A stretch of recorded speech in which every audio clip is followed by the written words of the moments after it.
آنے والوں کی رفتار کند ہے، سست ہے، تو اس کا ایک بڑا سبب مسلمان ہے۔ محمد الرسول اللہ پڑھنے میں اگر کوئی دیر کر رہا ہے، نبی کا کلمہ پڑھنے میں اگر کوئی دیر کر رہا ہے، اس کا سبب خود امت مصطفیٰ ہے۔ میں اپنے آپ کو ٹھیک کر لوں، لوگ تیزی سے آنا شروع ہو جائیں گے، اور یہ ماضی میں ہوتا رہا ہے۔ ابھی آپ نے دیکھا علی ولی اللہ پڑھنے والوں نے اپنا کردار دکھایا تو پوری دنیا میں لوگوں کی توجہ تشیع کی طرف ہونے لگے۔ یعنی ہمیشہ کردار والوں کی وجہ سے مذہب مضبوط ہوتا ہے، تو جتنا کردار میرا بہتر ہوتا چلا جائے گا، میرا مذہب مضبوط ہوتا چلا جائے گا، میرے نظریے سے لوگ ہم آہنگ ہوتے چلے جائیں گے۔ اور بس میرے عزیزو، آج ایک بھائی کا ماتم ہے، آج ایک بھائی کا ماتم ہے۔ ساری زندگی آقا کہا،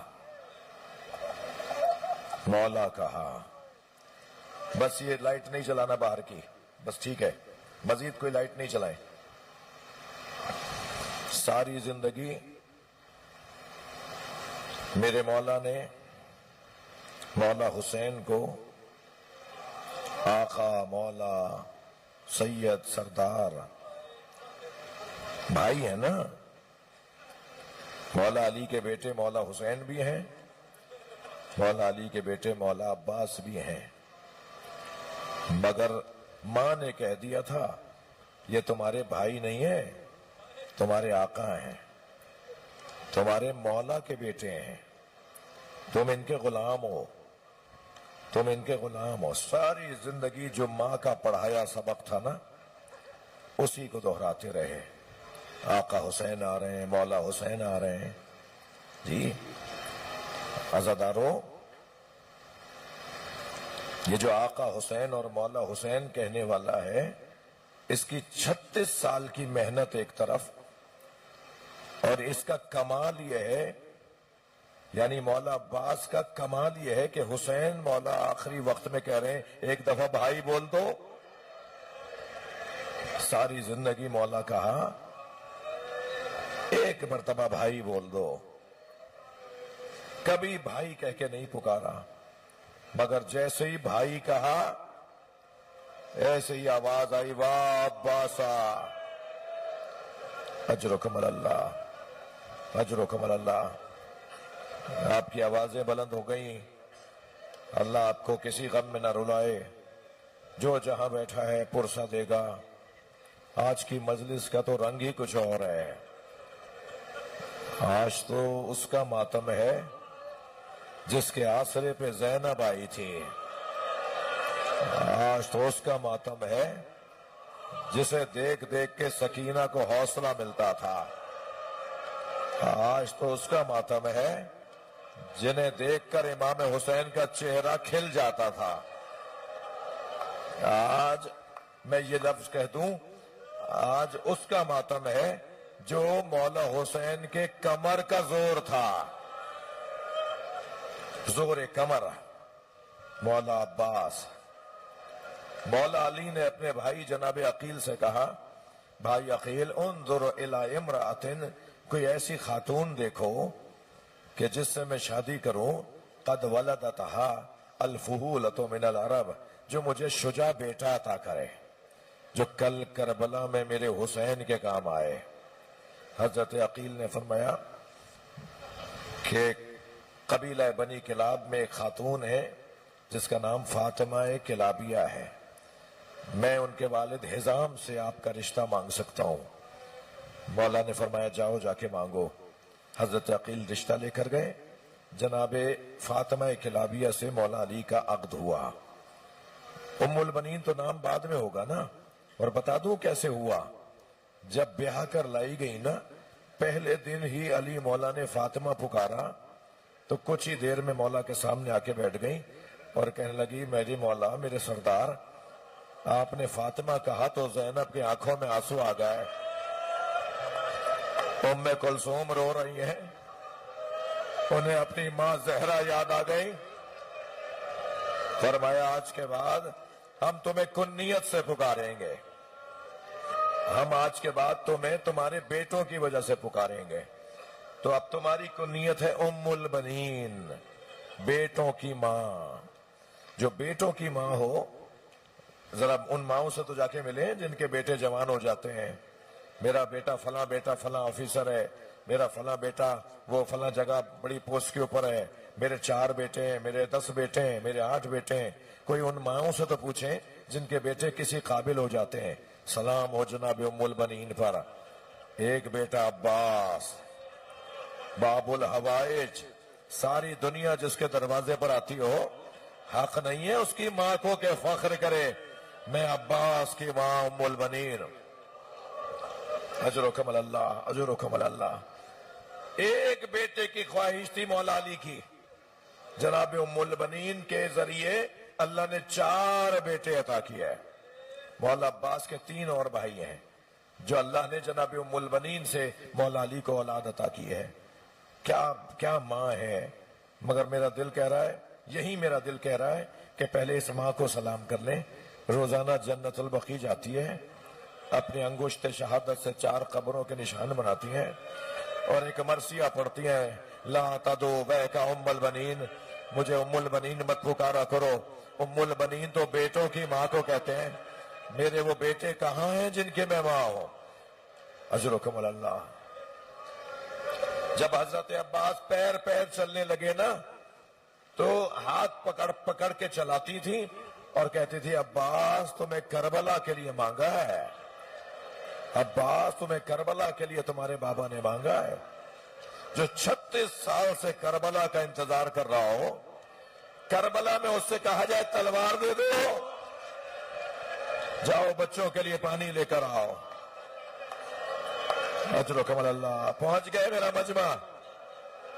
جو جہاں بیٹھا ہے پرسہ دے رہا ہے. روایت کہتی ہے کوفے کے بازار سے جب اسیروں کا قافلہ گزرنے لگا، کٹے ہوئے سر نیزوں پر چڑھا کر لے جا رہے تھے، تو کوفے میں قیافہ شناس سروں کو، چہروں کو دیکھ دیکھ کر لوگوں کو بتا رہا تھا یہ جو علی اکبر کا چہرہ ہے نا، مجھے بتایا اس کا نام علی اکبر تھا. یہ جو جوان ہے نا، اس کے اندر یہ خوبی تھی، یہ خوبی تھی، اس میں یہ کمال تھا، اس میں یہ کمال تھا. حضرت اونا محمد کے چہرے دیکھ کے بتایا ان میں یہ کمال تھے. حضرت قاسم کے چہرے کو دیکھ کے کہنے لگا پہلے تو دیکھو کتنا حسین ہے. امام حسین کے چہرے کو دیکھ کر امام کی حالات بتانے لگا. کسی نے کہا سارے سر دیکھ لیے تو ایک سر گھوڑے کی گردن میں لٹکا ہے. معلوم ہے رونے والوں وہ سر کس کا تھا؟ وہ سر مولا عباس کا سر. میں تو سوچتا ہوں یہ سر گھوڑے کی گردن میں کیوں لٹکا تھا. عجب نہیں جب یہ نیزے کی ہنی پر اٹھایا جاتا تھا، زینب کا کھلا سر دیکھ دیکھ کر عباس کے سر سے آنسو بہتے. نیزے کی ہنی پہ سوار نہ رہتا تو ظالموں نے گھوڑے کی گردن میں باندھ دیا. اجرکم اللہ. یہ زمین پر بیٹھ گیا، حضرت عباس کے چہرے کو دیکھ کر بہت دیر تک دیکھتا رہا. سنیں گے کھڑا ہوتے ہوئے کیا بولا. کھڑے ہوتے ہوئے کہنے لگا چہرہ بتا رہا ہے یہ گھٹ گھٹ کے مرا ہے.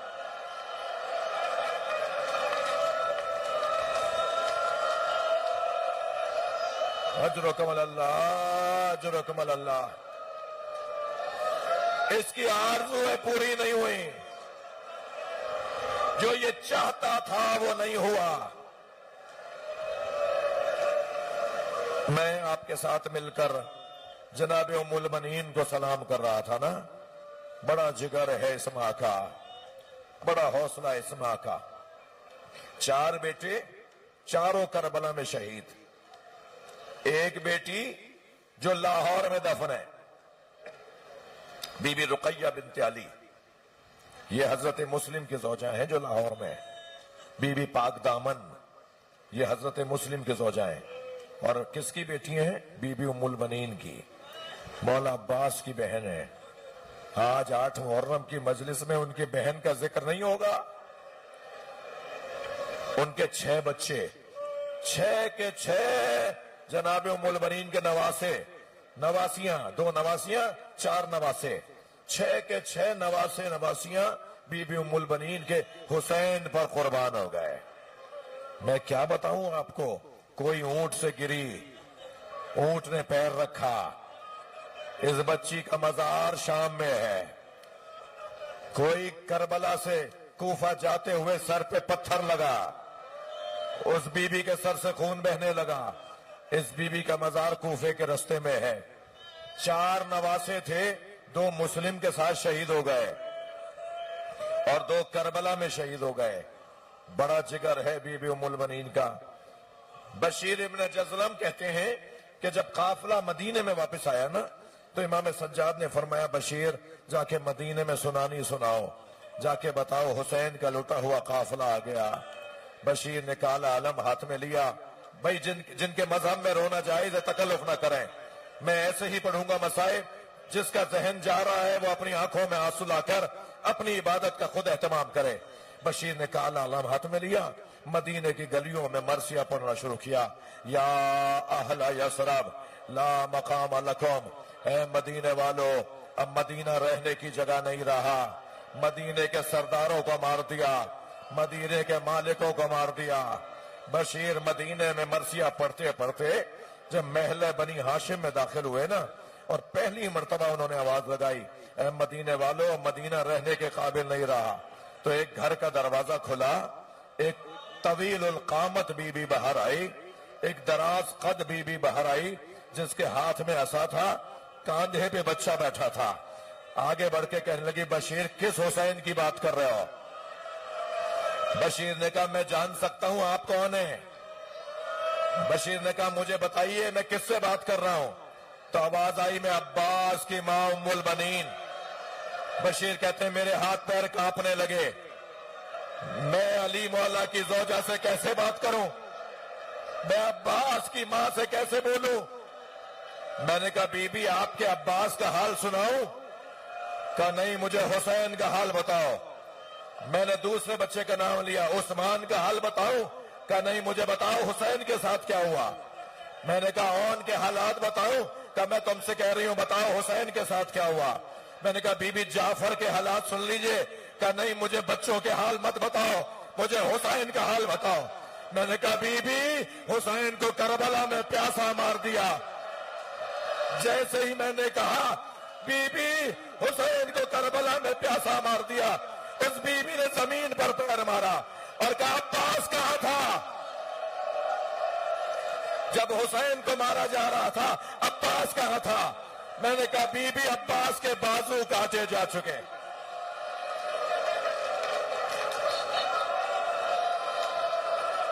اجر و کمل اللہ،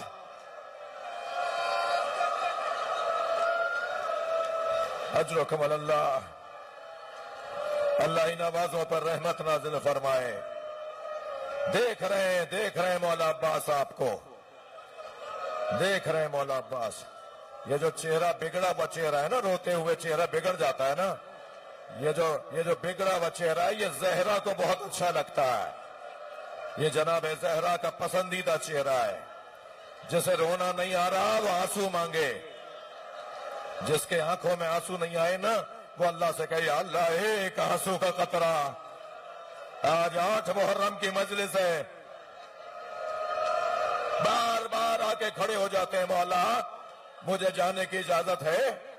مولا حسین فرماتے ہیں عباس تم ہمارے لشکر کے سالار ہو۔ ایک ایسا بھی وقت آ گیا کہ سامنے آ کے کھڑے ہوئے، اب کی دفعہ عجیب جملہ کہا۔ اب تک کیا کہتے تھے؟ مولا مجھے لڑنے کی اجازت ہے، اب فرما رہے مولا مجھے مرنے کی اجازت ہے۔ ابھی حسین سے عباس بات کر رہے ہیں کہ خیمہ کا پردہ ہٹا، 4 سالہ سینے پہ سونے والی سکینہ خالی مشکیزہ لے کے آگے بڑھی۔ بابا میرا بھائی علی اصغر مر جائے گا، بابا میرا بھائی پیاسا، بابا چند قطرے چند گھونٹ پانی کا انتظام۔ امام نے خالی مشکیزہ لیا، حضرت عباس کے حوالے کیا، عباس جاؤ ان بچوں کے لیے پانی لے کر آ جاؤ۔ عباس مولا نے مشکیزہ لیا، میرے ساتھ چل رہے ہیں نا آپ؟ میرے مولا عباس نے مشکیزہ ہاتھ میں لیا، علم ہاتھ میں لیا اور نہر فرات کی طرف روانہ ہوئے۔ ایسا لگتا تھا جیسے شیر آ رہا ہو، فوجوں نے رستہ دینا شروع کیا. جلال کی کیفیت میں حیدر کرار کا بیٹا خالی مشکیزہ لے کے نہر کی طرف بڑھا. گھوڑے کو گھٹنوں تک پانی میں اتارا, جھک کر چلو میں پانی لیا, سارے دشمن کے لشکر کو دکھایا عباس پانی پی سکتا ہے مگر حسین پیاسا ہے, زینب پیاسی ہے. میرے مولا نے مشکیزے کو پانی سے بھرا, مشکیزہ لے کے چلے. ایک مرتبہ دشمن کی آواز آئی اگر پانی خیموں میں پہنچ گیا تو ہم عاشور کا آج کا دن مکمل نہیں کر پائیں گے. کمین گاہوں سے حملے ہونے لگے. عزاداروں ایک بازو کٹا, عباس نے مشکیزہ دوسرے ہاتھ میں لیا, آواز دے کر کہا ان قطعتم یمینی انی وہاں من ابدن عن دینی, اگر تم نے میرا دوسرا بازو بھی کاٹ دیا تب بھی میں اپنے دین سے ہاتھ نہیں اٹھاؤں گا. کمین گاہ سے حملہ ہوا, دوسرا بازو بھی کٹا. عباس نے مشکیزے کو دانتوں میں تھاما, اجر و کمل اللہ, اجر و کمل اللہ, اجر و کمل اللہ, جو جہاں بیٹھا ہے پرسہ دے رہا ہے. دونوں بازو کٹ چکے ہیں. عباس نے مشکیزے کو دہن میں تھاما, اپنے آپ سے کہنے لگے 2 قدم کے فاصلے پہ خیمہ رہ گیا ہے. عباس ہمت کرو, سکینہ بچوں کو لیے کھڑی ہے, کہیں بچوں کا آس نہ بہ جائے. ایک سنسناتا ہوا تیر آیا, مشکیزے میں تیر لگا, پانی کے ساتھ عباس کی آس بہنے لگی. آواز دی اے رہوار, اب عباس کہاں اس قابل رہا کہ وہ خیمے میں جائے. ایک تیر آنکھ میں آ کے لگا, ایک گوت سر پہ آ کے لگا. آواز دی مولا میرا سلام آخر, اجر و کمل اللہ. مولا حسین گھوڑے پر بیٹھے اس جانب روانہ ہوئے جہاں سے عباس کی آواز آئی ہے. رونے والوں آدھے رستے سے حسین واپس آ گئے. پھر خیموں کے درمیان میرے مولا نے اپنے گھوڑے کو گشت کروایا, پھر عباس کی طرف گئے, پھر آدھے رستے سے واپس آ گئے. بتاؤں یہ کیا ہو رہا ہے؟ جب حسین عباس کی طرف جاتے تھے خیال آتا تھا اب زینب پر حملہ ہوگا, اب بیویوں کی چادریں لوٹی جائیں گی, اب عباس مارا گیا.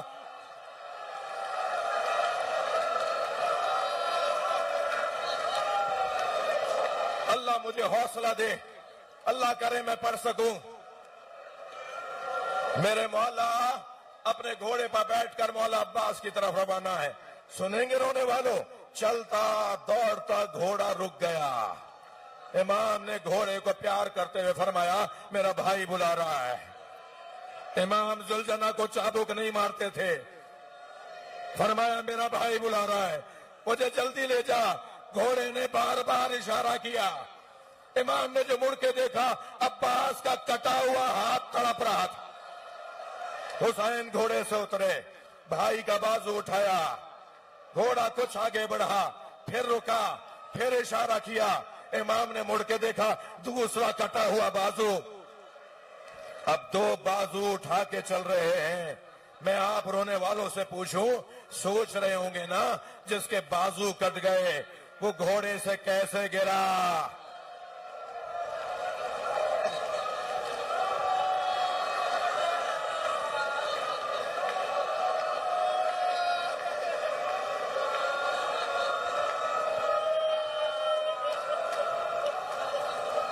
پہنچے اپنے بھائی کے بدن پر, زمین پر بیٹھ گئے.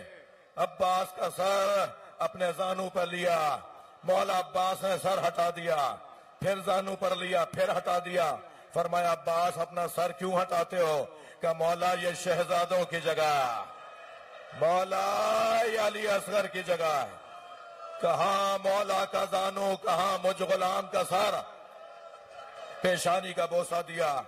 فرمایا مولا میری ایک آنکھ میں تیر ہے, میرے دوسرے آنکھ میں خون ہے.